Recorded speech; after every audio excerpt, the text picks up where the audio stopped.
That would be beautiful.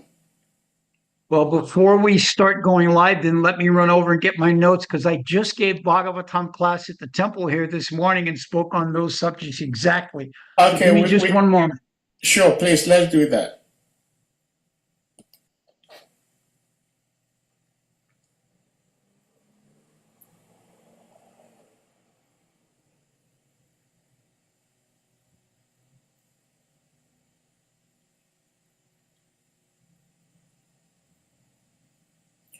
Well, Hare Krishna, dear devotees. Sorry. As always, we thank you all for being here. Today is another very special day. We have a special guest, a special speaker. I'm sure most of us might have at least come across him on social media a couple times, but his name is CHATURATMA Prabhu. He is a direct disciple of Jagat Guru Param Guru Srila Prabhupada. We're not going to say much about him now because there isn't many devotees here at the moment, but we'll do that at the end of the class, by which time many devotees have been here. But we're very grateful, Prabhuji, for you to accept our invitation to be with us and share your love and wisdom with us. Like I was saying earlier, some of us, even though might not have met you in person, but we've seen you and interacted with you so many ways on social media with your ecstatic dancing and ecstatic everything Krishna consciousness. So we're very grateful to have your association here today. So speaking of the Bhagavatam, the setting is just like a temple room setting. So we'll put the verse on the screen and then you chant the slokas, but the devotees might not respond back because of the echo that it usually creates, lots of distortion. So you chant the slokas, you read the translation purport, you give your comments, and like I was suggesting earlier on, today happens to be a very special day. Is appearance day of two great personalities, disappearance of one great personality. So if you may spare some time to speak on one or two of these great personalities, that would be very much appreciated. And at the end, if there is still some time, devotees may ask questions or give realizations or share comments. And so that is what we do. So thank you so much for accepting our invitation. CHATURATMA Prabhu. Hare Krishna. Hare Krishna. Thank you very much. It's always a pleasure to be able to speak on behalf of our Param Guru, Srila Prabhupada. Prabhupada undertook so much austerity and so much difficulty simply for our sake. Traveling all over, leaving Vrindavan, coming to America in a very difficult time in American history in New York City. And, just undertaking austerities that we can't even begin to imagine, simply so we would have this opportunity decades later to speak about Krishna consciousness amongst ourselves, even in situations that we couldn't have imagined then. I mean, in late 1960, 1970, we couldn't imagine that we'd be sitting in one place and by some arrangement of what wasn't even known as the internet, be giving classes all over the world like this. But, in one sense, we have Kali Yuga to thank for that, the development of this technology. And in another sense, we have the pandemic to thank for this, because quite honestly, before the pandemic, nobody did this. I think that the stock in Zoom increased greatly due to the devotees' uses of Zoom. So, yes, I'm very, very grateful to be here. And thank you so much. So today we're reading from Srimad Bhagavatam, second canto, chapter 10, text number 23. I'll chant the Sanskrit, read the word for word translation, and then do the translation and purport by Srila Prabhupada. Vashtrunamrita Katinya Lagu Guroshna Sitatam Jigrikshastas Tamirbinna Tasya Roma Mahi Ruha Tatra Kanto Bahir Vatras Tvatsha Labha Gunavritaha. Vashtuna, of all matter, mridu, softness, hatinya, hardness, lagu, lightness, guru, heaviness, ushna, warmness, sitatam, coldness, jirikshata, desiring to perceive, tvak, the touch sensation, nirbhina, distributed, tasyam, in the skin, roma, hairs on the body, mahiruha, as well as the trees, the controlling deities.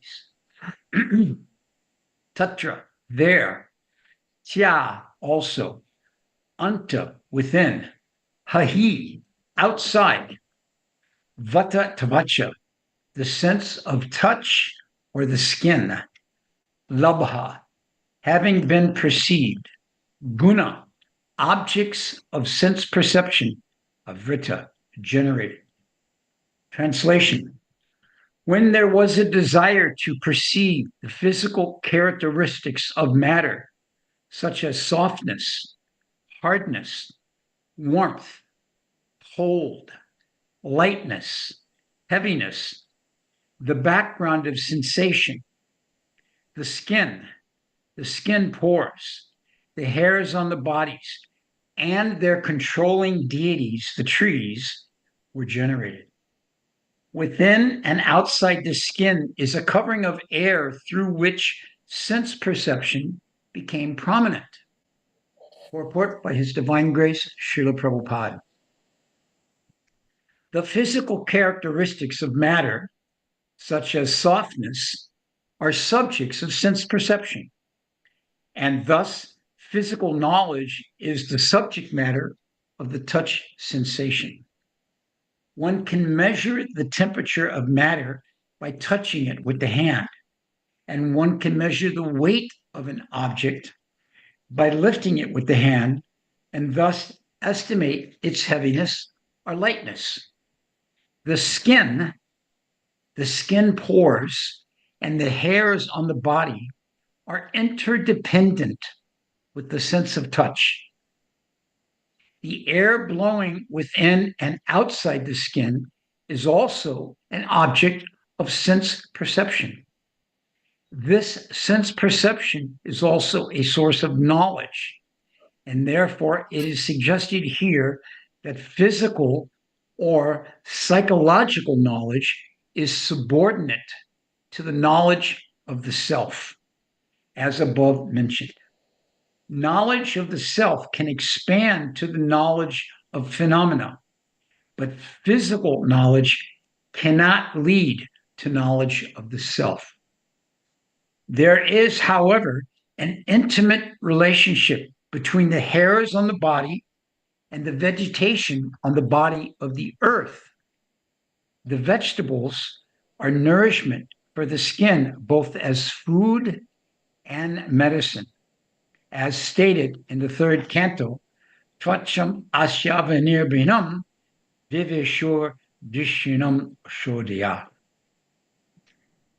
Om Jnanatimirandasya Jananjana Shalakaya Chaksu Unmilitam Tasmai Sri Gurave Namaha. Mukam Karoti Vachalam Pangum Lam Jayate Gurim Yakripa Tamaham Bande Sri Gurum Dinitarinam.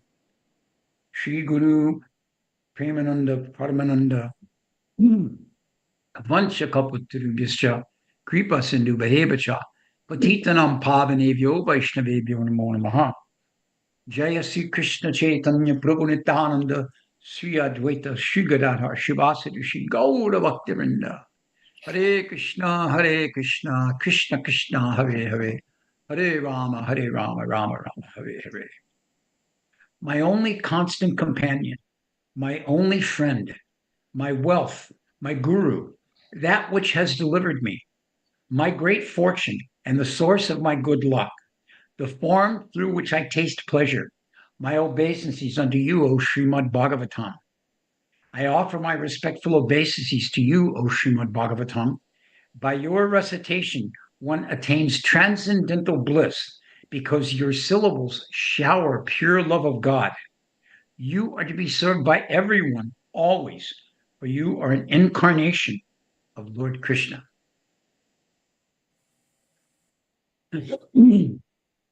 This particular chapter of the Srimad Bhagavatam is, in one sense, a little bit esoteric to our understanding due to the fact that it deals with the Purusha avatar.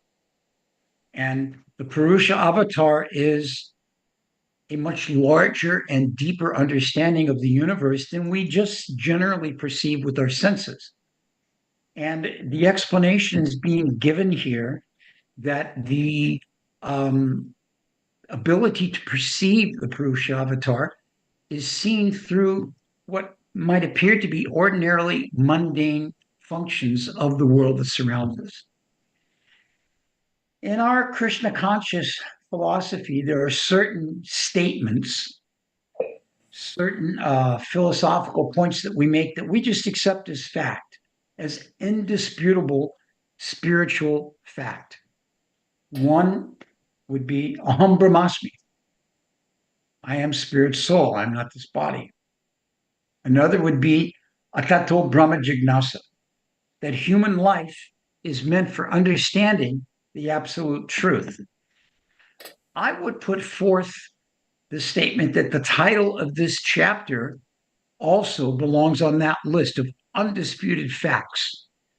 Bhagavatam is the answer to all questions.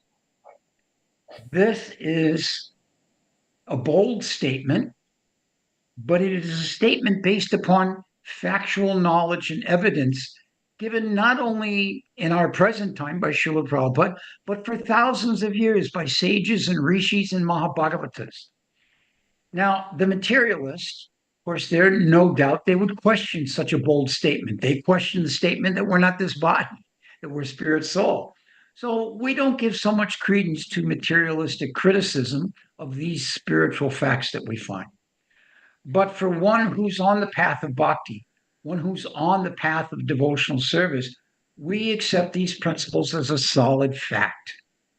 We have perceived it, we have learned it, we have seen it, we have had it presented to us in so many different mediums. Now, the Bhagavatam itself is set up in a very progressive way so that we study subject by subject, canto by canto, expanding a little bit each way. The first canto gives basically all the topics that we'll find in the rest of the Bhagavatam.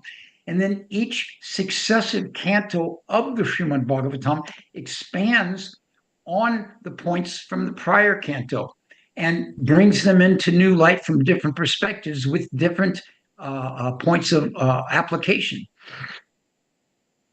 This is all for the purpose of broadening our own understanding and deepening our understanding of the Srimad Bhagavatam, and ultimately to deepen our understanding of the spiritual science.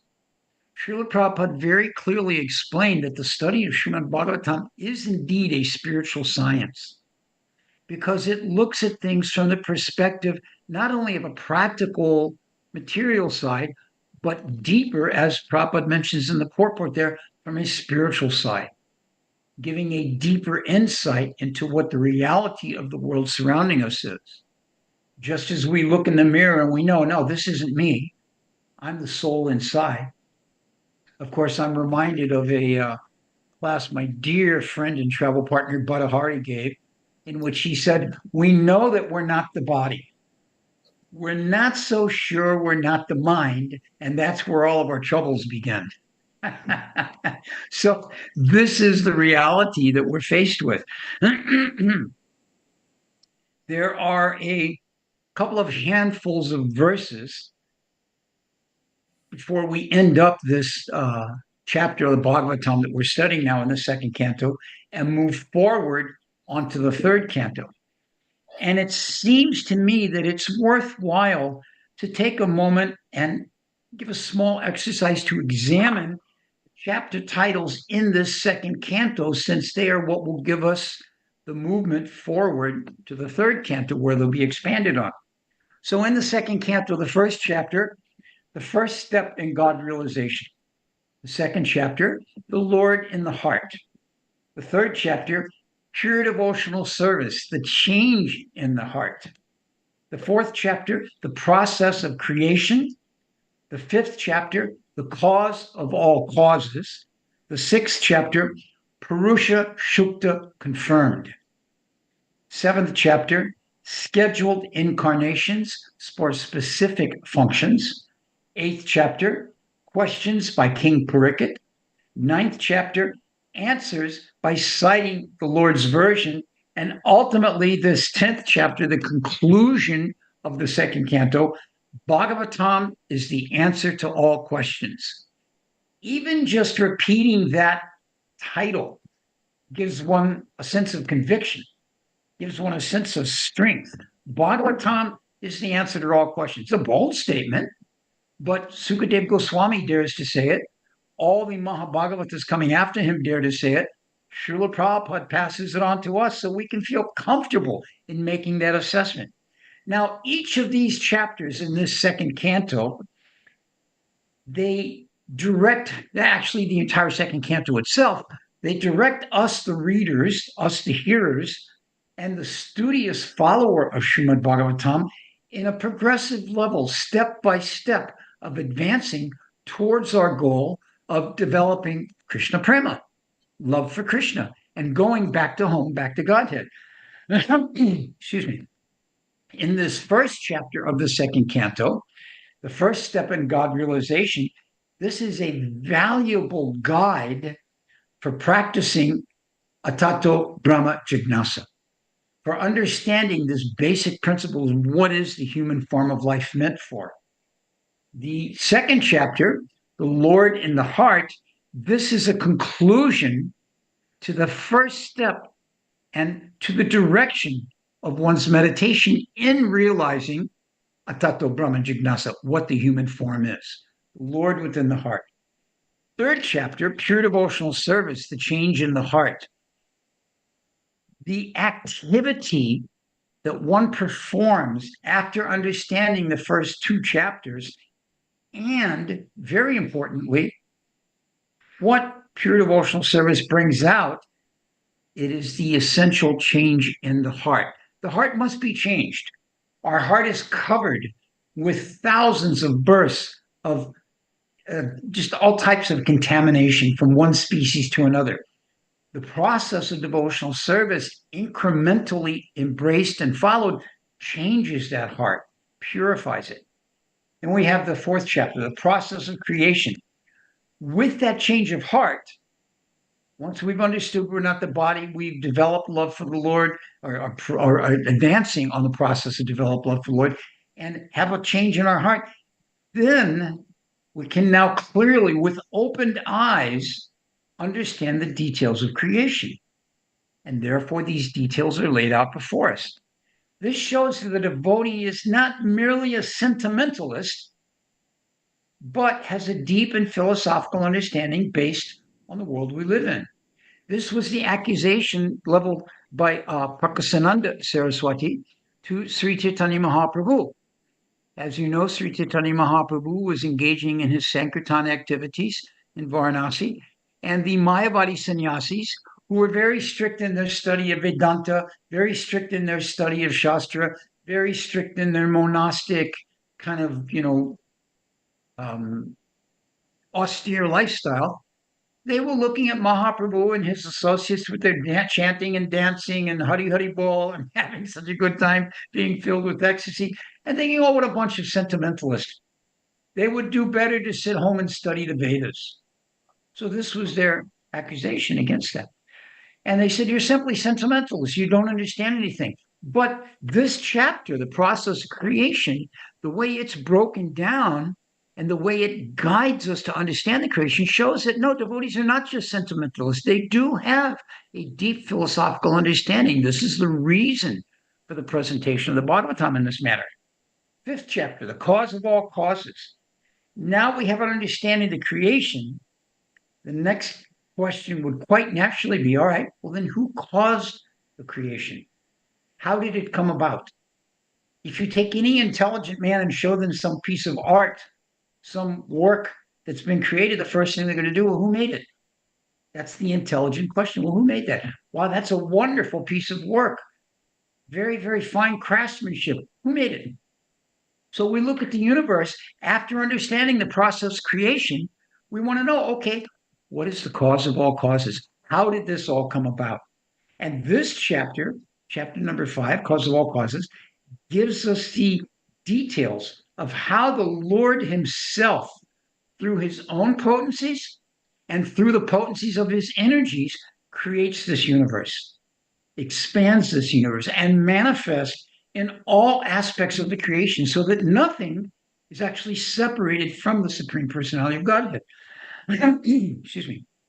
And that introduces us to the topic of the next chapter, Purusha Shukta explained, and how we begin to see the Lord in these different aspects of creation.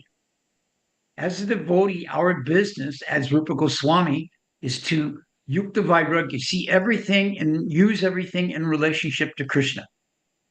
So Purusha Shukta helps us understand, how do we see Krishna everywhere? The trees are the hairs on his universal body. The sun and the moon are the eyes, and the back is the mountains, so on and so on like this. And all of this is explained so that we can see the Lord's presence everywhere we look. We don't just look at the beauty of nature and think, oh, this is very nice. It's just come about on its own. No, we understand its deep connection to the Supreme Personality of Godhead and how he is present in it. And then we have the scheduled incarnations with specific functions. This now introduces us. We've come along. You can see how these are steps that are progressively taking us along.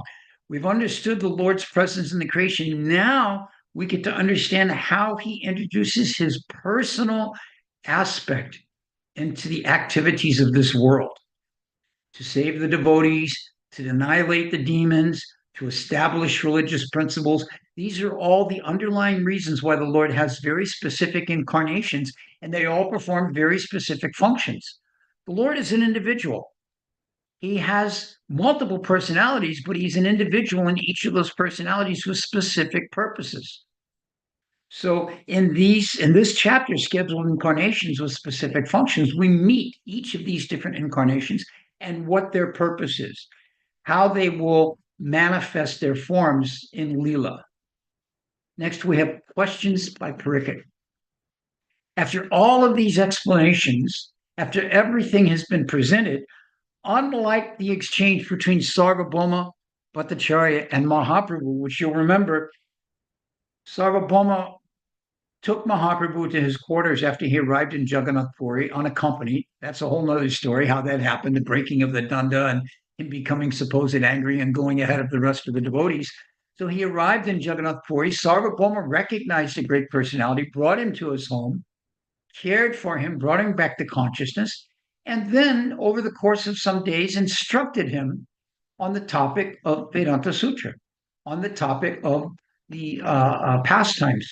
So in this process, Sri Chaitanya Mahaprabhu heard very, very attentively, but did not ask any questions. After it was finished, Sarvabhauma said to him, he said, you haven't asked any questions. Do you not understand what I'm saying?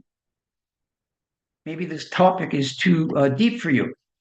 Mahaprabhu said, no, I understand the topic, but I don't understand your presentation, because Sarvabhauma did not have Prema Bhakti in his heart yet. So at any rate, this chapter is not like that. After the presentation is done, Pariksit Maharaj has so many questions, one question after the next, prompting the speaker and benefiting the hearer, us, and countless other living entities, to understand the deeper message of Srimad Bhagavatam. Finally, answers by citing the Lord's version. Okay, so many questions have been asked. Now, how will they be answered? by the speculative mad process of someone with no real, genuine intelligence? No, the answers are being cited from the Lord's version, from his own presentation of the philosophy, because Srila Vyasadeva is an incarnation of the Lord, and this is all his work. So this is the prime example of how the practitioner should present what they've heard. And then finally, the conclusive chapter of this section of the Bhagavatam. Bhagavatam is the answer to all questions. This is a self-explanatory statement and title, and it brings us to the full understanding of this second canto. So when we approach Srimad Bhagavatam, regardless of what canto we're looking at it, we should understand we have progressively come there. This is why it's recommended to study the Srimad Bhagavatam from the first canto up to the 12th. It is a common custom, a common practice in Hindu culture, to use the term, to jump right to the 10th canto and study the pastimes of Radha and Krishna. Prabhupada always discouraged this. Prabhupada always encouraged that we should read the entire Bhagavatam, progressively purifying ourselves until we get to the point to understand 10th canto. Now, when Srila Prabhupada came to the West, he had the first volume of the first canto of the Bhagavatam finished. And he admitted himself he did not know how long he would have with us to finish the entire work. So in his amazing intelligence, he presented Krishna book, the Supreme Personality of Godhead. He took that 10th canto and put it in a philosophical storybook format in case he didn't make it to the 10th canto, so that we would have the proper access to those pastimes. So the point being here that the Srimad Bhagavatam progressively takes us on this journey. And as an attentive student, as an attentive hearer, as an attentive speaker, we should understand the impact of how to properly study the Bhagavatam. So we have a very strong and very solid case here for accepting the statement of this chapter's title. When one is in a court of law, one has to present their case very strongly with good evidence, and then that can win the case. So in this way, we see that the second chapter, if we look at it chapter by chapter, a second canto, if we look at it chapter by chapter, brings us to the conclusion. Bhagavatam is the answer to all questions. Very soundly, very solidly, very philosophically. Now, even more to the point, our great Acharya, Sripad Sanatana Goswami, has compiled 5 extremely eloquent verses that give glorification to the Bhagavatam itself. And these are found in his book called the Sri Krishna Leela Stava. So I'd like to recite these 5 verses glorifying the Srimad Bhagavatam. And this again helps to set the mood for us to appreciate what we're doing here. Number 1, O Srimad Bhagavatam, O nectar churned from the ocean of all the Vedic scriptures, O most prominent, transcendental fruit of the Vedas, O you who are enriched with the jewels of a spiritual, philosophical conclusions, O you who grant spiritual vision to all the people of the world. Text number 2, O life breath of the Vaishnava devotees. This is a wonderful statement. O life breath of the Vaishnava devotees, the Bhagavatam. O Lord, you are the sun which has arisen to dispel the darkness of Kali Yuga. You are actually Krishna who has returned among us. Text 3, O Srimad Bhagavatam, I offer respectful obeisances unto you. By reading you, one obtains transcendental bliss, for your syllables rain pure love of God upon the reader. You are always to be served by everyone, for you are an incarnation of Krishna. O Srimad Bhagavatam, my only friend, O my companion, O my teacher, O my great wealth, O my deliverer, O my good fortune, O my bliss, I offer respectful obeisances unto you. And the final 5th verse, O Srimad Bhagavatam, O giver of saintliness to the unsaintly, O uplifter of the very fallen, please Do not ever leave me. Please become manifest in my heart and in my throat, accompanied by pure love for Krishna. I mean, we could make an entire course of just studying these 5 verses of glorification of the Bhagavatam. But I like the way the concluding verse, as Sanatana Goswami pleads, please, please. He says that twice in that verse. Please, please. And when you go to someone and you want something, please. Let's assume that Sahadev has acquired a large bucket of gulab jamans, and that Sahadev very much likes those gulab jamans. But I want some. Can I have one? All right, that's one way to ask. He might give, he might not give. He's a very generous soul, I'm sure. Or you say, please, Prabhu, can I have one? But if someone comes with folded hand and says, please, please, can I have one of those gulab jamans? They are so sweet. They are cooked by the best of cooks. The juice in them is just from the nectar of the gods. Such a glorious request. How can one not fulfill it? So, in the same way, Sanatana Goswami is putting this request before the Srimad Bhagavatam itself. After spending 4 verses glorifying the Srimad Bhagavatam, he now says, please, please, don't ever leave me. Always wants to be in the association of the instructions of the Bhagavatam. And please, please, always be manifest in 2 places, one in my heart and one in my throat. In the heart means that I've embraced the message of Bhagavatam and I'm becoming purified. In my throat means I'm speaking the message of Bhagavatam for the benefit of myself and others.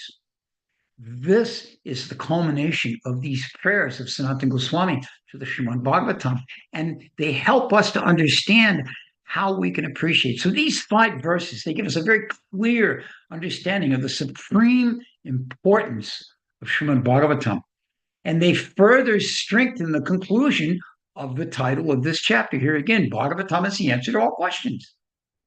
So, therefore, we should never, ever let it slip from our realization or lose sight of the fact of how fortunate we are to hear, to read, to come in touch with the Bhagavatam itself through the actual person, Bhagavat Srila Prabhupada. Srila Prabhupada's life work is the presentation of the Srimad Bhagavatam, respected not only by Vaishnavas, not only by Vaishnava academics, but scholars at large appreciate such a great work that Srila Prabhupada is undertaking here. So, coming back to today's verse, we see an amazing and boldly stated difference between our puny selves and the Supreme Purusha. The Supreme Purusha that's being spoken about here, of course, as he creates to desire, as something develops a desire within him, he creates that thing. And as a result, along with the creation, it becomes the facility for the enjoyment of that thing. So this is quite unlike ourselves. If we have a desire, we have to now go about setting a goal of how to attain it, go and work very hard to achieve the success in it, acquire the facility to produce it, either manufacture it or purchase it. And in all of these different ways, we have to figure some way to get the goal. The Supreme Purusha, when he desires something, at the same time, he manifests the ability for that desire to be fulfilled. So this is the potency of the Purusha Shukta, of the Purusha avatars, we call him. Now, we have the Purusha Shukta developing the different types of touching sensations in this verse. And they're all listed in great detail: lightness, heaviness, hot, cold, softness, hardness, all the different ways we touch. If you touch the tabletop, like I'm sitting here at a desk, and I touch this tabletop, it's very solid. But if I touch my skin, it's quite soft. If I touch this thermos I'm holding for some hot drink, this is very warm. Last night I was speaking, I had a cup of cold water, and I touched that, it's very cold. Some of us may have the experience of that cold shower in the morning. It's one thing. I little humbly, but frankly say that I've been able to hold on to all these years is taking a cold shower every morning. Nothing wakes you up like that cold shower. That sense of touch, all the dull brainness is removed immediately. So all of these different senses and the ability to perceive their variations is all there by the desire of the Purusha Shukta. And not only that, but he develops at the same time the predominating controlling deities of these. So this is an amazing thing as well. Everything has to have someone in charge of it. Any of you that are in the listening audience here that may have a business, you know that having that business means somebody's got to be looking out for it. Even a household. I'm looking at the back now. I don't know if this is a backdrop behind Sadev or this is his actual home, but everything is spotlessly clean. I can just see it. So, and this doesn't happen on its own. This is because someone is making that endeavor. Someone is in charge of these things. So the predominating deities of the sense of touch are being given at this time. And in the universal form, these predominating deities are the trees. Prabhupada at the end of the purport there makes a connection there, which we'll get to. So simply by the desire of the Purusha avatar, the item becomes manifest, the means of acquiring it become manifest, and the controlling deities become manifest.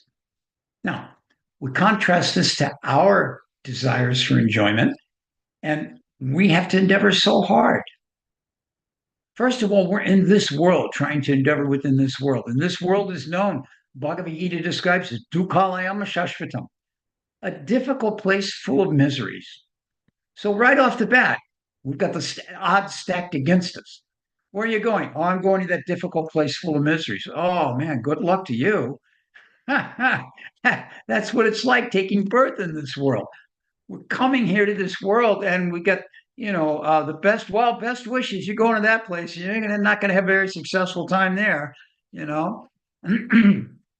Sometimes you see in like news reporting or something, they'll send a correspondent, a war correspondent, they're called, to the front lines of some battle in Gaza or in Ukraine or Russia, wherever any battle in the world is going on.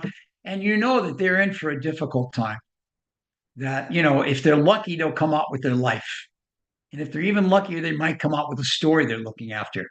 So we come to this material world and we're lucky if we make it a survival here. But we're most fortunate if we come in contact with the pure devotee, if we come in contact with the Srimad Bhagavatam, if we come in contact with Sadhu Sangha. This Sadhu Sangha we've got here on this Zoom, this is the association that delivers us. We have to strive for that association in all circumstances. Then we can feel comfort. So we have this ability to desire in this world, but unlike the Purusha avatar, we have no ability for it to simultaneously manifest how we'll enjoy it. We have to endeavor for that. And when we do finally get it, we become very much concerned that we're going to lose it. Prabhupada describes this as hankering and lamenting. We're hankering to get something. Oh, I want something, I want something, I want something. And then we get it and we get into lament. Oh, I'm going to lose it. Oh, it's not as nice as I thought it would be. Oh, this isn't new anymore. And so on and so on and so on. This industry right here, every 6 months or every year they come out with a brand new one. Okay, you got to have the new one. Throw the old one away, get a new one, $600-700, whatever these things cost, Oh, no, you got to have a new one. It's got all the latest tricks on it. I mean, the only reason we keep these because they have all of Srila Prabhupada's books in here, all of Prabhupada's lectures in here, and endless YouTube kirtans in here. So we're always hankering for something and then lamenting that we may lose it. So this is the way desires leave us here in this material world. Yet, the Lord himself is not controlled by the desires or the wants that he has. We're very much controlled by that. We're very much controlled by the desires that motivate us to act in the way that we work.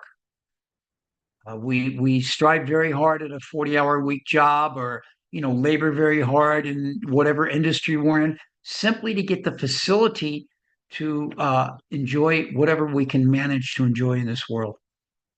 The Supreme Personality of Godhead is not controlled by these things. His desires come and go, and they don't impact him.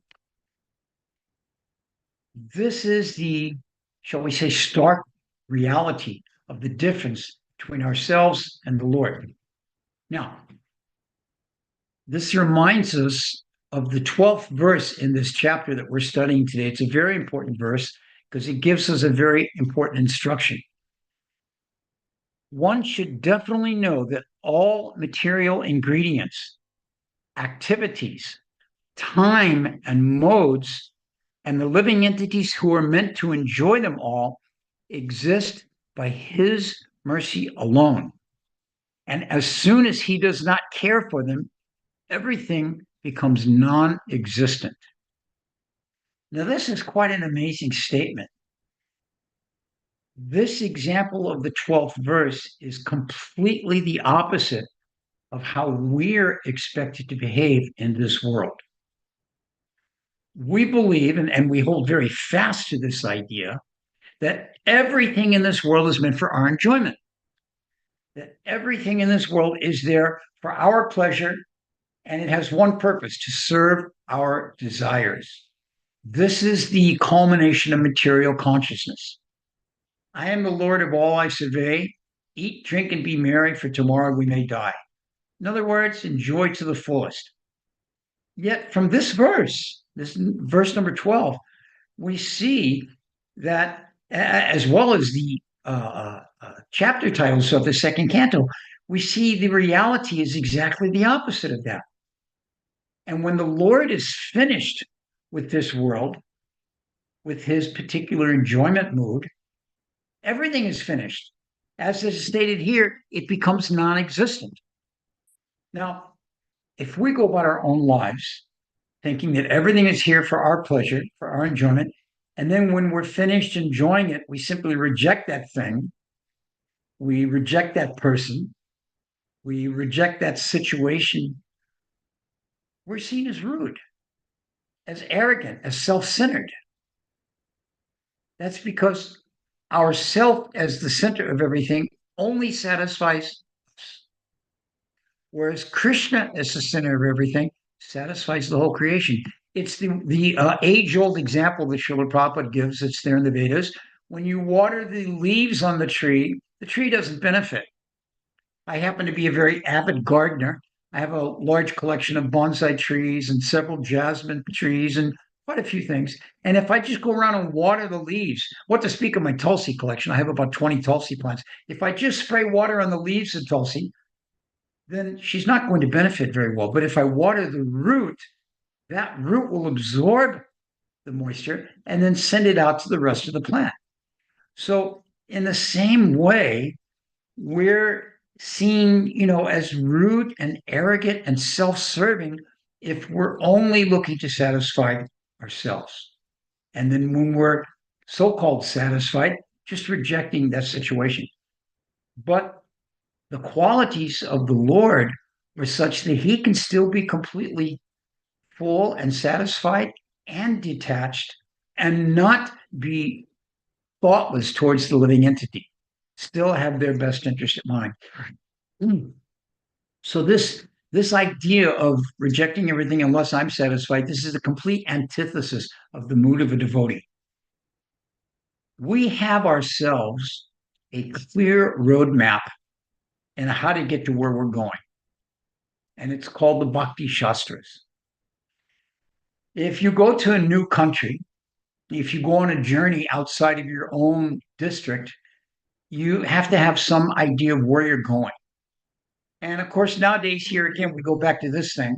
We get a Google map or Google this or that, and you just type in the address, turn left 500 feet, go 3/4 of a mile, turn right, and so on like that, So, but when we're on the spiritual path, I see Govinda Das is there driving in his car. Maybe he's got the GPS on.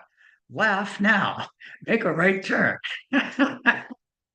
So we have such a roadmap, and that is the Bhakti Shastras. Now, in order for Google Maps to work, somebody has to have diligently analyzed the process, experimented with it, gone the route to make sure that it works, and verified that, yes, this is correct. In the same way, our Bhakti Shastras are time tested for our benefit. Sages, Mahabhagavats, great devotees for thousands of years have tested the principles of Srimad Bhagavatam, have tested the principles of the Bhakti Shastra and proven them to be factual. And therefore, when we embrace such principles, we can do so with confidence and with assuredness that we're on the right path. And what is that path? Developing pure love for God. Now, this path it's given to us as to how to develop this mood. What are the guidelines? What are the qualities that we want to develop as an aspiring transcendentalist? How do we want to move forward? When one sees a devotee of the Lord, Chaitanya Charitamrita, Kaviraj Goswami quotes Chaitanya Mahaprabhu as saying that seeing a devotee, one is reminded of Krishna. This is how we, see each other. We have neck beads, we have tilak, we have dhoti, we have sari, we have, kurta with a t-shirt with a madonga on it, or whatever it is. We're endeavoring to not only remember Krishna, but remind others of Krishna. One way that this is done is through our qualities, through our behavior. Now, in the Mahabharata, there's a very nice verse about developing these qualities. Dharmascha satyam tadharmas tapascha amrat yasharam rishtatikshana shruya yagnascha dhanam cha drita shrutam cha vrittani vaidvadasa brahmanasya. A brahmana must be perfectly religious. He must be truthful and must be able to control the senses. A brahmana must execute severe austerities and must be detached, humble, and tolerant. A brahmana must not envy anyone and must be expert in performing sacrifices and giving whatever he has in charity.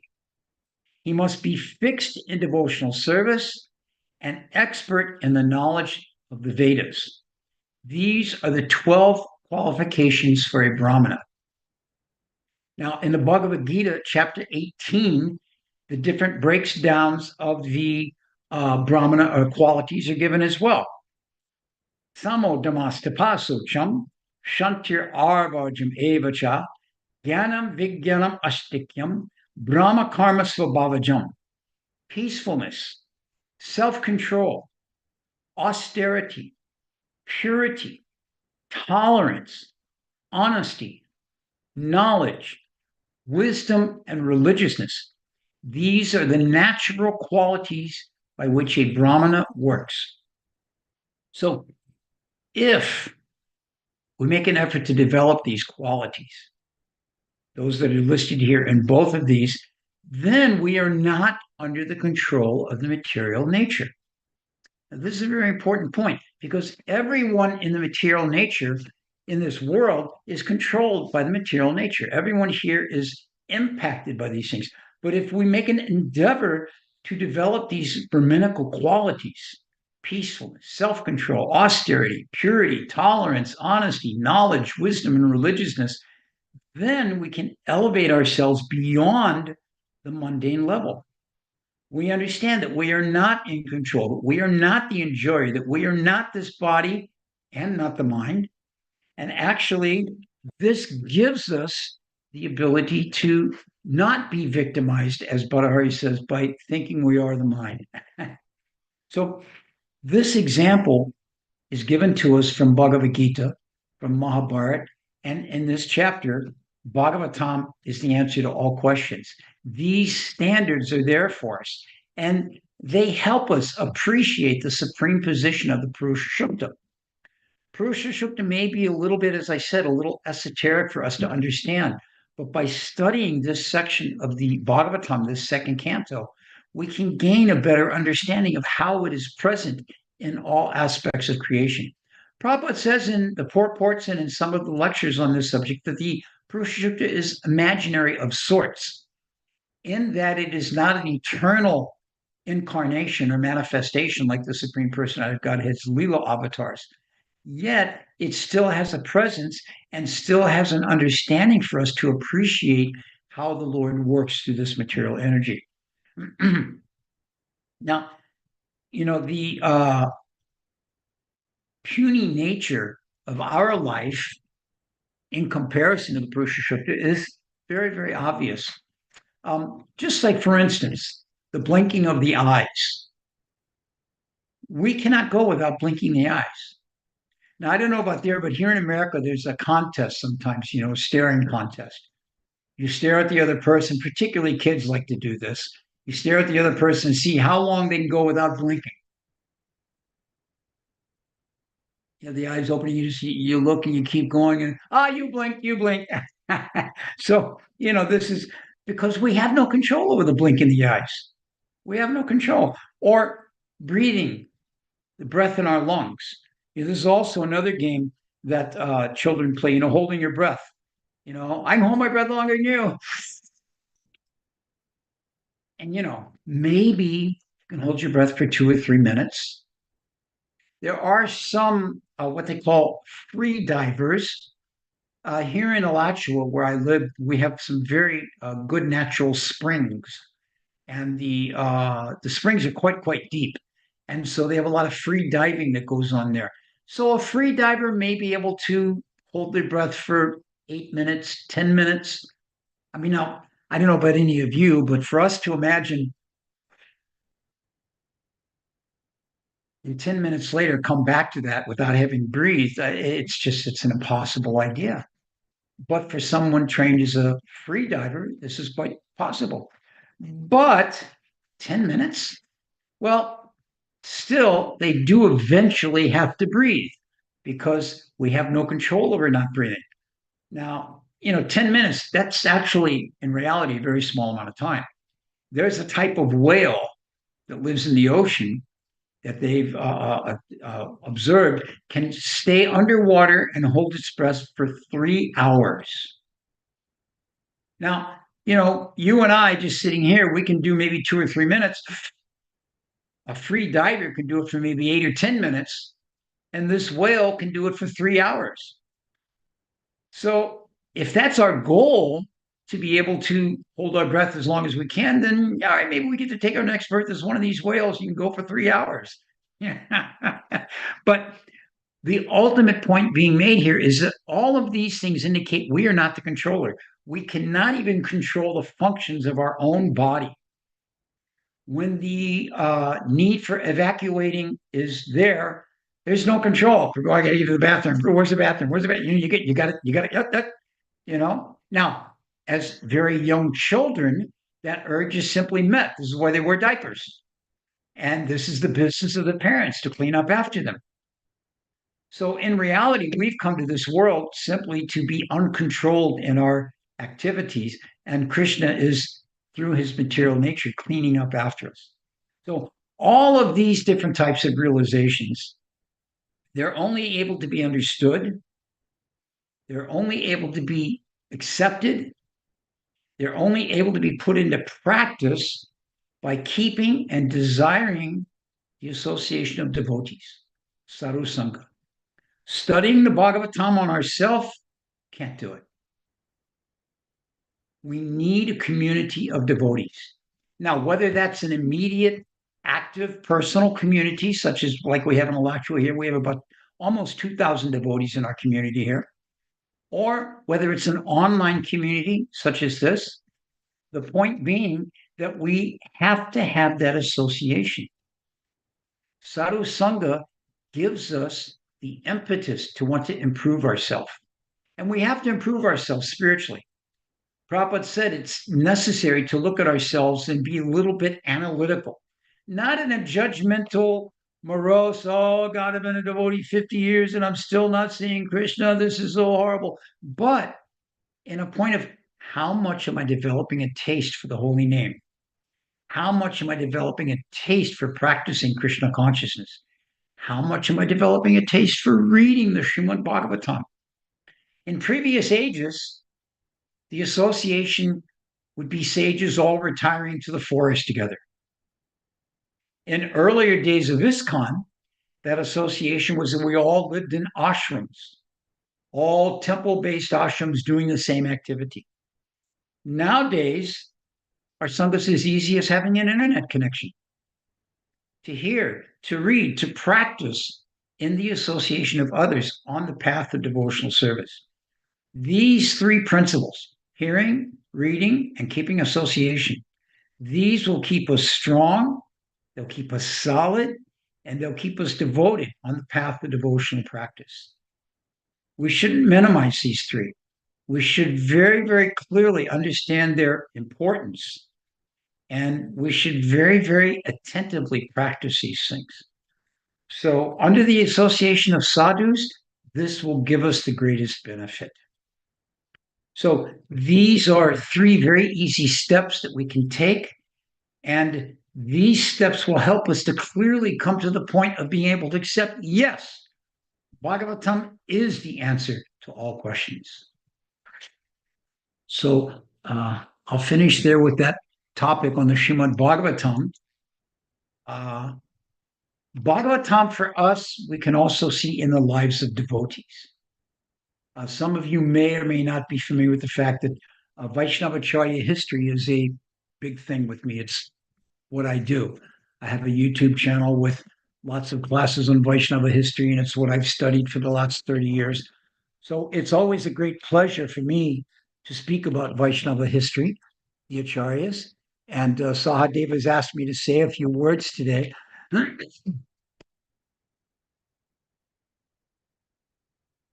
Excuse me. So I'd like to start off with Madhu Pandit. Madhu Pandit, practically speaking, his name is not mentioned in the Chaitanya Charitamrita at all. There is one verse where it's describing the collection of devotees that have come to the Rath Yatra. And the statement is, Sri Madhu Pandit is there, and his characteristics are all very wonderful. Boom.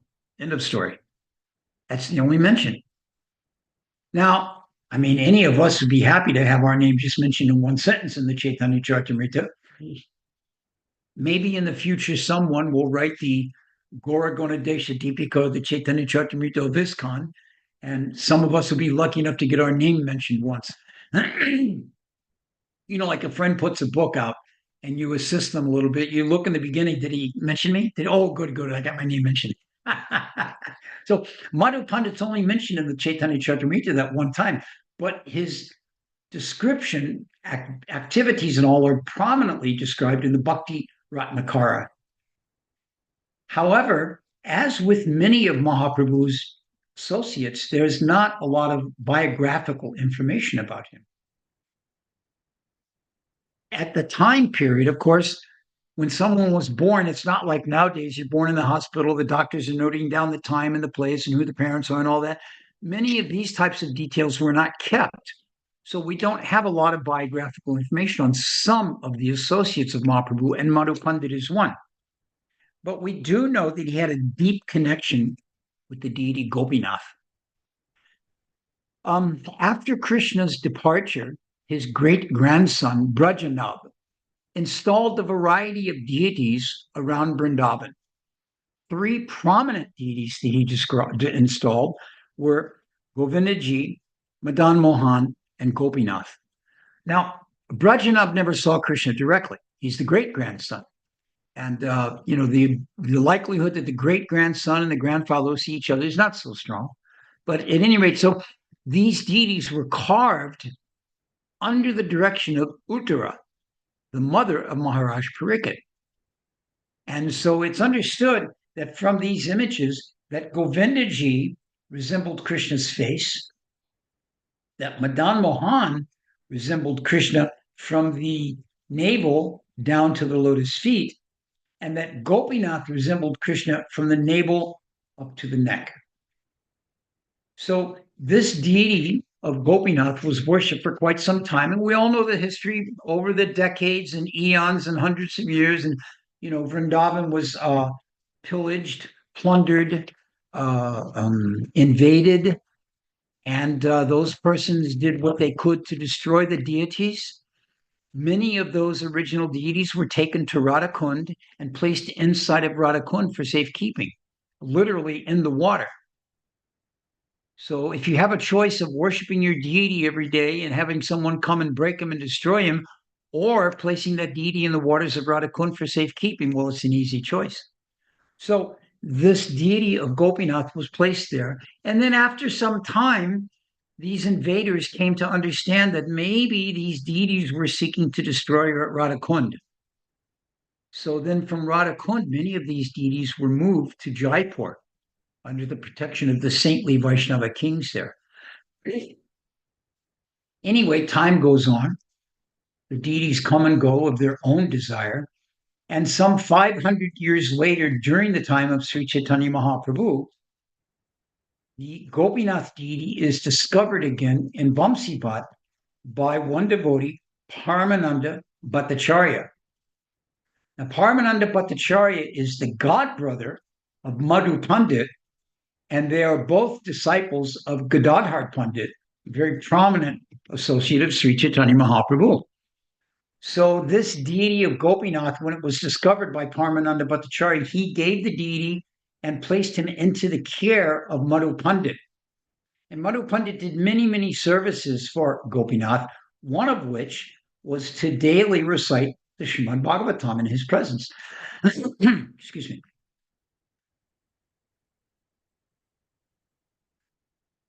So here we're seeing a connection between Madhu Pandit and the Srimad Bhagavatam principles we're discussing today, that he would read Bhagavatam in front of the deity every day.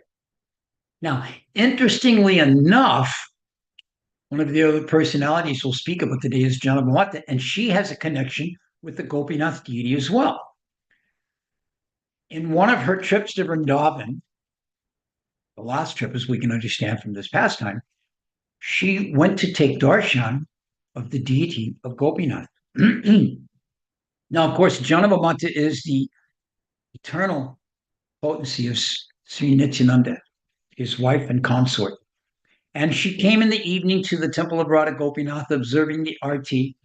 And suddenly, Gopinath himself came down off the altar. Actually, the word used in Bhakti Ratnakar is jumped off the altar, took Janava Mata by the hand, brought her into the deity room, closed the curtains. And when the pujaris reopened the curtains, Janava Mata was gone.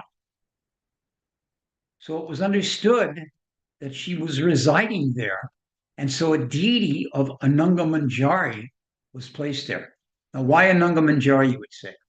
Well, according to Gaura Gonadesha Deepika, written by Kavi Karnapur, who's the son of Shivananda Sain, a very, very intimate associate of Mahaprabhu, in that book, Gaura Gonadesha Deepika, Kavi Karnapur details the identities of different Gaura Leela personalities in their Krishna Leela forms. And Janava Mata was Ananga Manjari.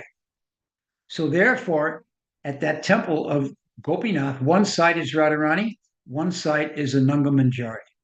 Both of his energies are there.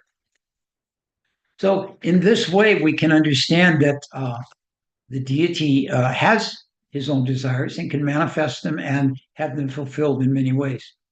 Now, when Narottam Das Thakur, Shyamananda Pandit, and Srinivasacharya were all studying in Vrindavan under Jiva Goswami, Janava Mata in Bengal requested copies of the books to be sent.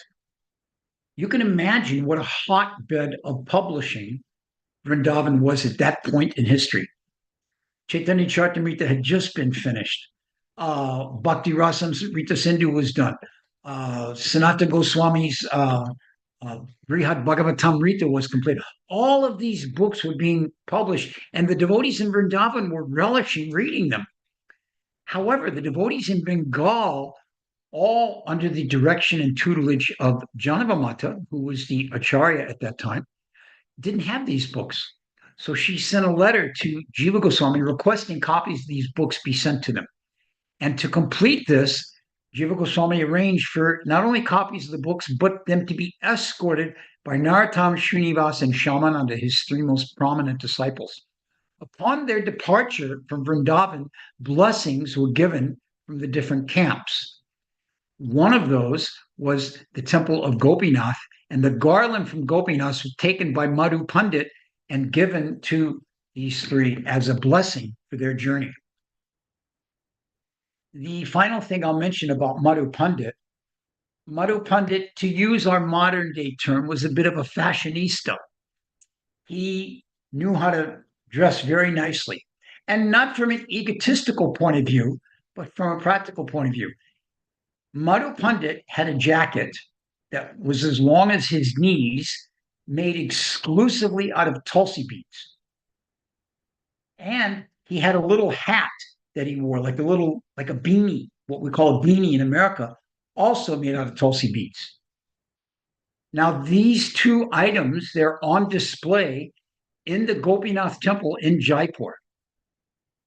Actually, for decades upon decades upon decades, they were in a glass case in the hallway where the direct sunlight came upon them every day. Now, anybody that knows anything about storing artifacts, and I have a bit of a museum in my house, some of Prabhupada's original papers and, pieces of this, that, and the other. We won't go into that now, but I have a lot of things like that. Anybody that knows anything about storing artifacts knows you don't store them in the sun. It diminishes the lifespan.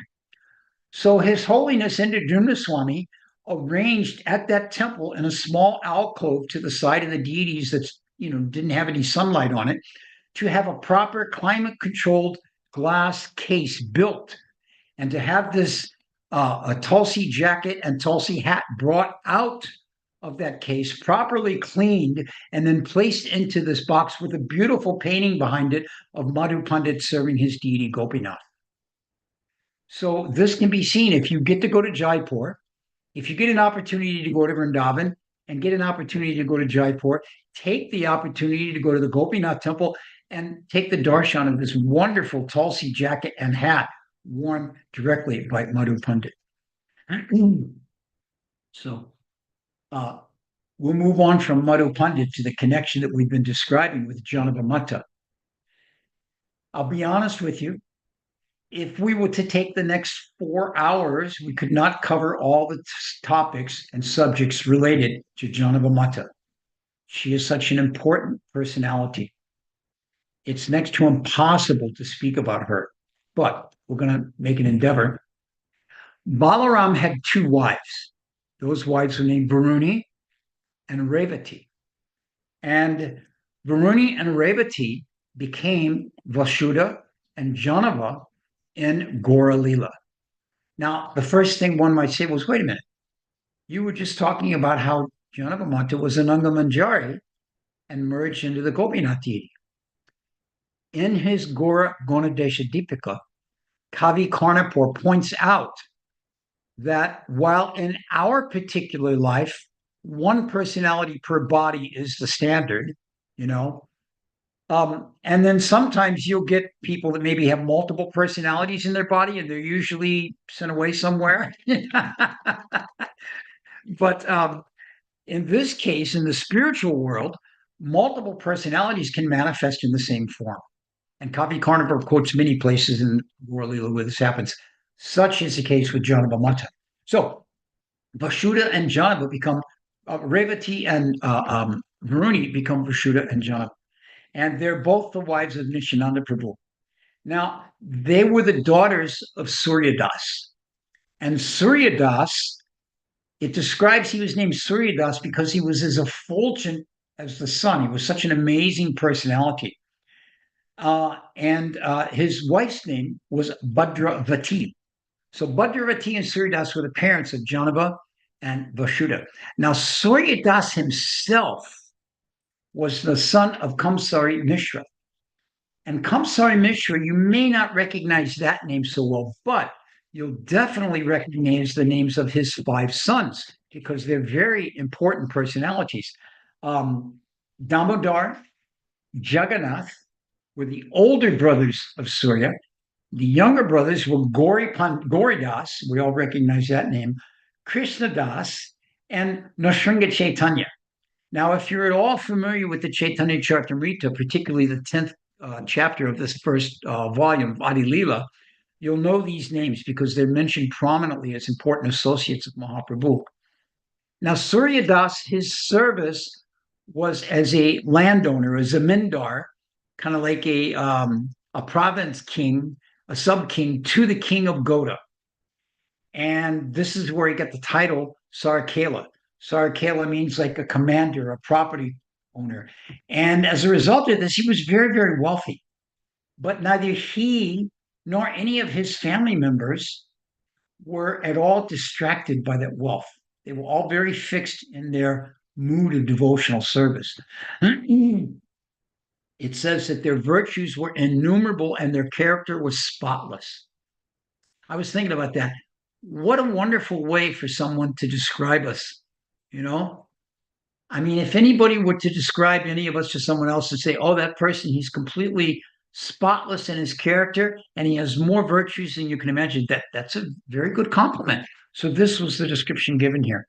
So by the mercy of Nityananda's energy, Janava Devi, one can get the opportunity to cross over the ocean of birth and death. As a matter of fact, Bhakti Ratnakar says, without the mercy of Janava Mata, one cannot make any advancement in the path of devotional service, because by her mercy, one gets the mercy of Lord Nityananda. And when one gets the mercy of Lord Nityananda, one then gets the mercy of Gaur Hari. And when one gets the mercy of Gaur Hari, one can enter into and understand the service of Radha and Krishna. So Janava Mata plays a very, very important role in our advancement in the service to the Supreme Personality of Godhead. Matter of fact, Bhaktivinoda Thakur has written a very nice prayer in his Kalyana Kalpataru glorifying Janava Mata. I'd like to read that here. O Janava Devi, be merciful to this servant today. Deliver me from my pain and give me a place in the boat of your lotus feet, so that I may surely cross over the ocean of birth and death. You are Nityananda's energy. You are devotion to Krishna, and you are my guru. Please give this servant the desired tree of your lotus feet. How numerous are the fallen souls that you have saved. So this beggar, who is very fallen, also begs for a place at your lotus feet. Such a wonderful prayer by Bhaktivinoda Thakur. So during her time, Janava would travel quite extensively. She traveled to Ketari when Narottam Das Thakur put on that famous Gaur Purnima festival. It was actually the first Gaur Purnima festival celebrated, and it was at the Ketari residence of Narottam Das Thakur, facilitated by his nephew, the king of the area, Santosh Dutt. And Santosh had deities he wanted installed. So between he and Narottam, Srinivasacharya, Shamananda, they organized this big festival. And the leading personality, the prominent guest who oversaw everything happening was Janava Mata. She was invited and was royally received at the riverbank on a palanquin and brought into the city of Keturi, to the village of Keturi, and given a wonderful residence. She was introduced to the deities, to which she named those 6 deities that Narottam installed. And so this all took direction under her guidance. And she was an amazing cook.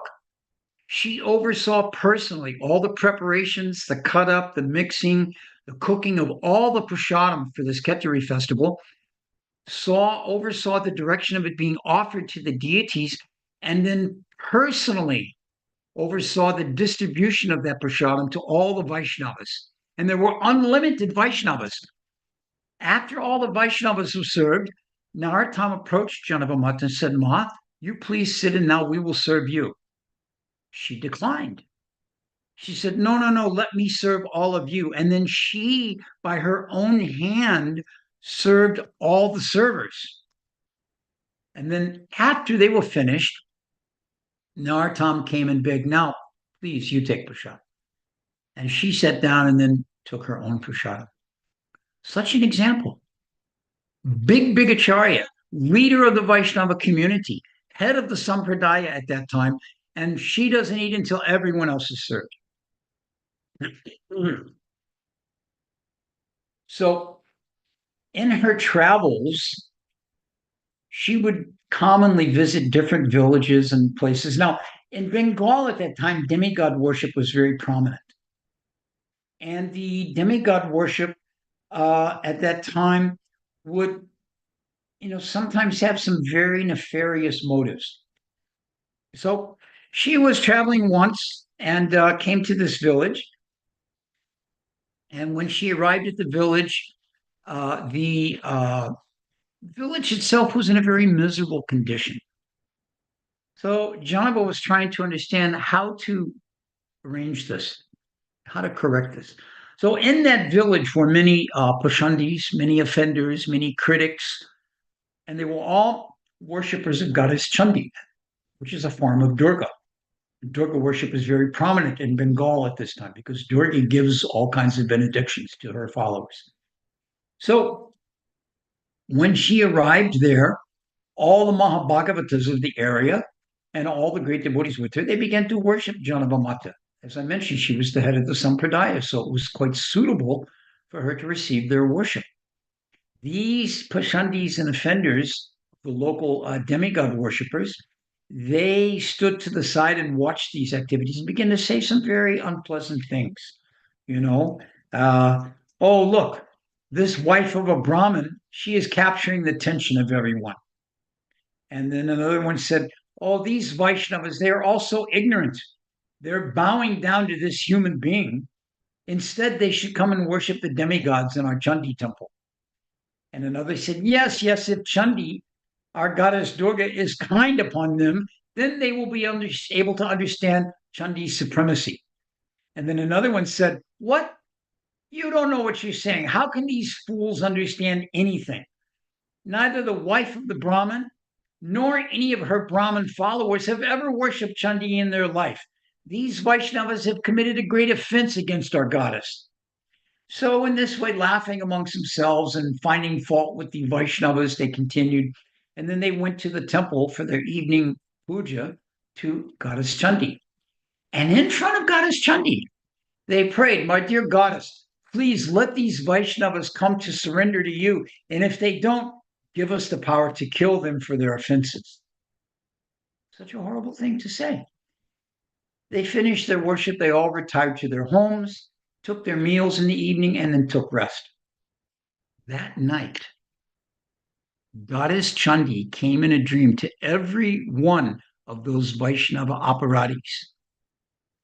And the same dream was confirmed by each of them to each other the following morning. She appeared in the dream with eyes like fire, with anger that no one had ever seen, and her lips quivering. And she chastised them. She yelled at them. She said to all of these villager Prashandis in the dream, she said, oh, you wicked offenders, I will not tolerate your nasty activities. You desire to cut off the heads of the Vaishnavas. I will cut off your own heads for your offenses to the Vaishnavas. You are drowning in false pride and have lost all intelligence for worshiping the all worshipable pure devotees of the Lord. You do not know the truth about this Brahmin's wife. You should know from me that she is the wife of Lord Nityananda, who himself is Balaram Chandra incarnate. And she is worshipable by everyone. Her name, Janava, is full of sweetness. Simply by uttering her name, all material miseries are removed. Now, this is an amazing instruction by Chandi. Simply by uttering the name of Janava Mata, which we've all been doing today, all material miseries are removed. She is the dear wife of Lord Nityananda, who is himself the manifestation of mercy, spontaneously distributing prema bhakti to all the jivas. There is no one of intelligence in this creation who does not worship her lotus feet. And then Chandi gave a famous verse glorifying her. I worship Sri Janava Ishwari. She is the wife of Lord Nityananda and the giver of the jewel of Prema Bhakti. She eradicates the threefold miseries of material existence. And then she continued instructing her followers, if she bestows her mercy upon you, your life will be happy. Otherwise, I guarantee you, you will only suffer. If you surrender to Janava Mata, then you will escape my wrath. Otherwise, I will kill each and every one of you. And then she disappeared from the dream. Now imagine your worshipable deity, the goddess of your heart, appears in a dream and chastises you in such a way. This has quite an impact. So the next morning, all these followers, they gathered at the Chandi temple and conferred with each other. You had the dream? Yeah, I had the dream. Did you have the dream? She said this to me. She said that to me too. She said this to you also? Yeah, she said that. So they all realized they'd made a big mistake. So they thought, we have to correct this. But they knew that Janava Mata would not accept them directly. I mean, she would have, but they thought she wouldn't. So they decided to go to the great Vaishnava devotees surrounding her. So they went the next morning to all these great mahants, and they had tears in their eyes, begging for forgiveness again and again and again. We have committed a great offense. Please forgive us. You have only come to deliver fallen atheists like ourselves. So we beg you, please eradicate our offenses. We take shelter at your lotus feet. Sri Ishvara Devi, Janava, will be pleased if we make you happy. You have the ability to both give and receive bhakti. So they approached the mahants, knowing that they could kind of open the door for them, so to speak. So these mahants took them for Janava Mata. And when they got in the presence of Janava Mata, they threw themselves at her feet. Chandi Devi has told us that we cannot understand your tattva. Please be merciful to us. We are nothing but offenders and wicked rascals. Please reveal yourself to us. We want to be able to take shelter of your lotus feet. Everyone in this village knows that we are wicked demons. Only you can deliver us. Please, by doing so, your own fame will spread all over the world.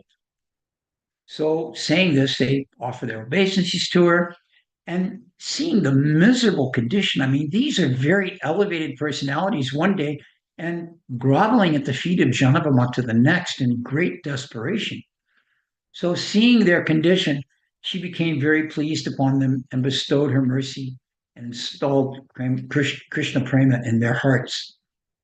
So she stayed in that village for 3 or 4 more days and shared the teachings of Sri Chaitanya Mahaprabhu and Nityananda Prabhu with these fallen personalities. So this is just one section of stories about Janava Mata. As I say, we could easily go on for hours and hours, but we have limited time. I know for you all there, it's quite late in the evening.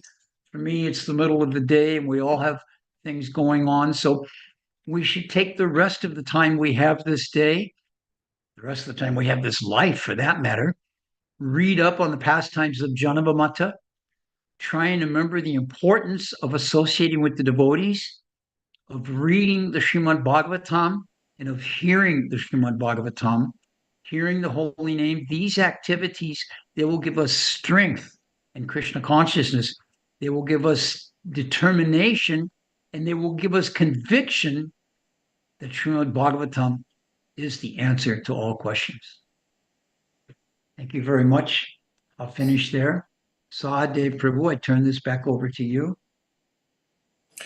Hare Krishna. Thank you so much, Prabhuji, for such a wonderful delivery.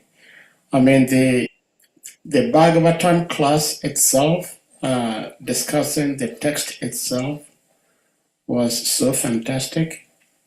And then when you had to speak on the disappearance and the appearance of these great devotees, that actually made the class wow. And my senior god brother has been saying this, that from time to time, he believes it's very important that devotees get to hear about the pastimes and activities of our acharyas and the past devotees, and even present day devotees, how Krishna is working miracles in the lives of devotees. That could be an impetus for some of us to understand that Krishna consciousness is not just theoretical, but it's practical. Whoever practices it can experience what is being shared in the scriptures. So thank you so much for sharing these amazing threads of wisdom. And with that, we'll go to Her Grace Mother Shri Upanishad. Please, you may unmute. Hare Krishna, Mother. Jai, Hare Krishna. Thank Hare you so Krishna. much. I have to ask a question. Is this the same Shir Upanishad from last night? Yes, it was. Jai. Haribol. I did a Zoom class last night she was in. Yeah. I wanted to be able to join both classes, you know. Today I was listening to Haridas Varya. He was on talking about the glories of Srimati Sita Devi, and he was also speaking about Janava Mata. And then I said, well, let me hurry up now so I can get to you. Well, thank So you. I'm so happy that this is being recorded so I can listen to your glories about that. And thank you so very much. And I'm sorry I missed you again. So I'm looking forward to seeing you pretty soon here in Cleveland. Haribol, Hare Krishna. Thank you again. Hari Hari Bol. Thank you. Thank you. Hare Krishna. Thank you so much, Mother Shri Upanishad. She is always ecstatic. And dear devotees, if anyone may have questions, comments, realizations, you may want to speak, ask, share, please, you may unmute by just clicking off your microphone and speak. You don't need to raise your hand. I'm sorry, Prabhu. I'm sorry. One more thing I wanted to share. Please, I just found out about all these wonderful glories about the meaning behind a blade of grass in reference to Sita. So will you get a chance? Will you be able to add to that the meaning of the blade of grass while I'm here now? I would like to hear your explanation of that. Haribol. I'm completely unfamiliar with what you're referring to. It must be something that this other devotee spoke about. I would have to kind of hear that explanation before I could speak on it. I'm not familiar with that connection. Jai Prabhu, I just thought I would ask because I am ecstatic about it. There's so many things that I'm just not aware of. And I have to continue to read in Shastra forever. Thank you. Yeah, reading forever and hearing forever from other devotees also. Prabhuji, thank you so much. Like I was saying, I have a couple questions. One is the seemingly contradictory statements made in the scriptures and made by our acharyas. I said seemingly because in reality there are no contradictions. I think it's time, place, circumstance, and the context that makes things appear to be contradictory. But for example, Srila Prabhupada had said that all Matajis should get married, all Prabhujis should stay brahmacharya. It was said that Dhruva Muni never ate, he always fasted. And Lord Krishna is an eternal brahmachari. And people are wondering, somebody with 16,108 wives, how can he be a brahmachari? So I gave these examples to arrive at my main question, where Lord Chaitanya, who is the Supreme Personality of Godhead, whom we are trying to follow, warned us against associating with Mayavads, Mayavad practitioners. Now, in the one of the 7 purposes of ISKCON, if I may put it up here on the screen, let me see, okay, here.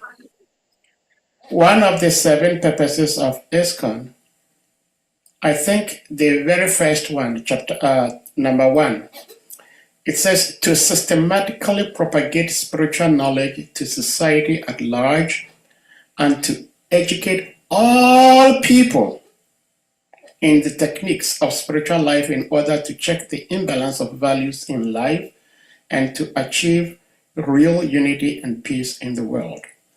So, Srila Prabhupada's purpose of establishing ISKCON, 1, is to try to see this happen, to systematically propagate spiritual knowledge to society at large and to educate all people. These Mayavadis are also people. If they do not get educated, how will they understand, like these Chandi worshippers who got the blessings of Mother Chandi and they became devotees, Vaishnava devotees? So if these Mayavadi philosophers do not get the association of devotees and get the education of Vaishnavism, how do they get helped? And of course, it is also dangerous to go speak to them if Lord Chaitanya says we should not associate with them. So it's kind of contradictory. We do not know where to stand. If you may help with such similar contradiction, Prabhuji. Well, in reality, it's not a contradiction at all, because association with and giving association of are 2 entirely different things. Externally, they may appear similar because the physical body will be in the same place in both circumstances. But Mahaprabhu's warning against associating with Mayavadis meant going to hear them speak, taking their sangha, taking their association. But as Vaishnavas, we give our association. I would venture to say that many of the people in our forum here today are working people. They have some type of a job they perform. They have to go and mix with the non-devotees, with the Mayavadis, with the Pashandis, with the meat eaters. But we're not actually mixing with these people. We may develop social, shall we say, friendships for the sake of politeness, but we don't let these people enter into our heart. Instead, we give our association by the example we set. We give our association by the qualities we imbibe. So therefore, even though we may be going to, say, some Mayavadi function to share Krishna consciousness, we're not associating with these persons. Even though we may have to work in an environment where there's meat eaters, we're not associating with these persons. It's not like we're palling around at the bar on Friday night sharing drinks with them and getting chummy. So the difference in this understanding is between taking association and giving association. Srila Prabhupada spoke to this point as far as our Sankirtan activities, going out and giving our association to the public at large. So this is the key difference in that understanding. We're not going against Mahaprabhu's instructions, just like our Kirtan hero Madhava. Madhava chants in so many situations. I've been with him to many different yoga ashrams where he engages in chanting, and these are people that are just Mayavadis on steroids. But he's not associating with them. He's giving them the holy name. He's giving them his association, an example of chanting the holy name. So this is why it's so important to understand this distinction. And this is what gives us the protection and the comfort zone in being able to fulfill the mission of Srila Prabhupada of sharing Krishna consciousness with all people. Does that help?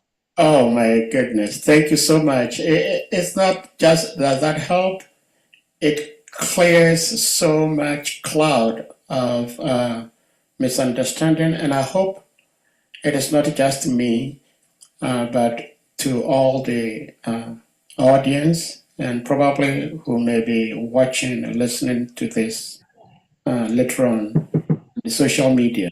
That because most of the time, the approach that lots of devotees present is that you have to avoid these people completely. But from your explanation and my little understanding, what your explanation affirms to my little understanding is that we go to them to give them our association without taking theirs. So just like we are asked to live in the world but not of the world. So thank you so much for the explanation. I really appreciate it. Thank you so much. And Sahadev, a very important point on that is not that we take it from an egotistical point of view that, hey, I'm something to associate with. No. I've really got something to give you people here. But in the mood of Mahaprabhu, taking the straw from the street in our mouth, in the mood of Mahaprabhu of being humbler than a tree, we're sharing the good fortune we've received. That's the mood we have to go to these people in. Yeah. Thank you so much. So we go to His Grace Shimavara Acharya Prabhu, please, you may unmute. Dandavat Pranam, Prabhuji. All glories to Srila Prabhupada. All glories to the assembled devotees. So it's still the question asked by Sahadev Prabhu. There's another aspect to that question. It's not just not associating with Mayavadis, but the fact that in the scriptures, Prabhupada mentioned several times that impersonalists, they are also transcendentalists. There are two types of transcendentalists, the devotees and the impersonalists. So now the question is, how come association with transcendentalists become contaminating? How come someone who is transcendental is also considered to be contaminating? That is the confusion. Can you clarify that? Thank you. Very, very easy to clarify that. We simply have to remember the instructions of Haridas Thakur, that there are four classes of transcendentalists that we see, that we deal with. One is those who are our seniors and we take guidance and instruction from. Two is those who are our peers, our equals, who we reveal our mind and accept them revealing their mind to. Three is our juniors who we give guidance to and shelter to. And fourth is those who we respect but keep a distance from. This removes the fault-finding criticism nature that many members of Kali Yuga have, many residents in Kali Yuga. Excuse me. And yet at the same time, it allows us to understand who we become intimate with and who we respect from a distance. Prabhupada uses the phrase, non-devotees in the disguise of devotees, wearing neck beads and tilak. So such personalities, we have to understand how to respect the fact that they're chanting the holy name, but not mix intimately with. So this is the answer to your question, understanding these different levels, how to appreciate who is my senior that I take guidance from, who's my contemporary that I share things with, who's my junior that I guide, and who is that individual that I respect from a distance but don't mix with.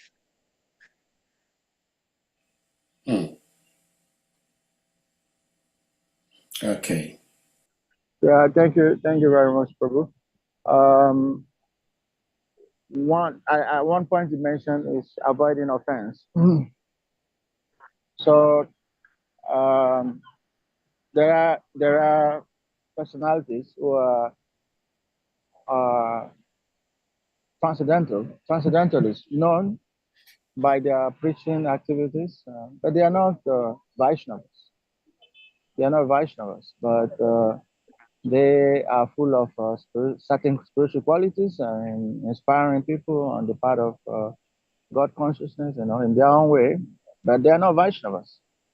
And so these are the categories of people that I have in mind when we know and publicly people see them as spiritualists. There are a lot of examples of these people in India. And but then if we want to go by our teachings or some of this instruction, we can easily become offensive to them, and then that can be very disturbing. There are also examples in the past time of Srila Prabhupada. I think I had Srila Prabhupada telling his disciples or saying that they should not speak ill about certain spiritualists in India, even though sometimes Prabhupada criticized them. The Prabhupada said you should not speak ill about these people. So these are the things that kind of create the confusion. That one way we want to recognize that they're also spiritualists, and we want to avoid offenses. But then here they're saying that we are hearing that these are people we should avoid. So I'm not saying that we want to take association from them, no. But then we also cannot deny the fact that they're actually making a lot of impact in many other people's life through their teachings, even though they may not be Vaishnavas. Thank you. The quality that we need to remember is if we have humility, we won't offend other people. Now, having humility doesn't mean that we don't preach the message of our Guru Maharaj, but it means that we preach it in such a way as to not offend. This was the very first verse of Bhagavad Gita that I memorized back in the old days when I was a brahmachari. One should speak truthfully and beneficially and avoid speech that offends. So this is a very important principle. If we have humility as our own quality, then offending others, whether they're Vaishnavas or not, won't be an issue because we won't be thinking ourselves greater than anyone else. But at the same time, we'll be able to push forward the mission of our Guru Maharaj. I think we should finish there. Yeah. Well, thank you so much, Prabhuji. We hope and pray that we may have your association again in a very, very, very short period of time. We would love to hear more of the pastimes of our great acharyas, which is like one of your main focus service in devotional service to the world and to the devotees. So you may share more of the lives of the great devotees. With that being said, we're going to humbly request all the devotees to kindly unmute, and we all chant Hare Krishna Maha Mantra to express our appreciation to our revered speaker, His Grace CHATURATMA Prabhu, for sharing his love and wisdom with us today. Jai. Hare Krishna, Hare Krishna, Krishna Krishna, Hare Hare, Hare Rama, Hare Rama, Rama Rama, Hare Hare. Vancha kalpa tarabhyascha kripa sindhubhya evacha patitanam pavanabhyo vaishnavabhyo namo namaha. Ananta Koti Vaishnavrinda ki jai. Glorious to His Grace CHATURATMA Prabhu ki jai. Before we go, I would also like to extend my gratitude to Giridhari Puja for very steadfastly staying with me to get a date worked out that was beneficial for us all. Now we've broken the ice and it won't be such a challenge in the future. So thank you very much. Hare Krishna. Thank you, everyone. Have a wonderful evening. Remember Krishna, chant the holy names. Hare Krishna. Hare Krishna. Now, Prabhuji, you had mentioned Chaitanya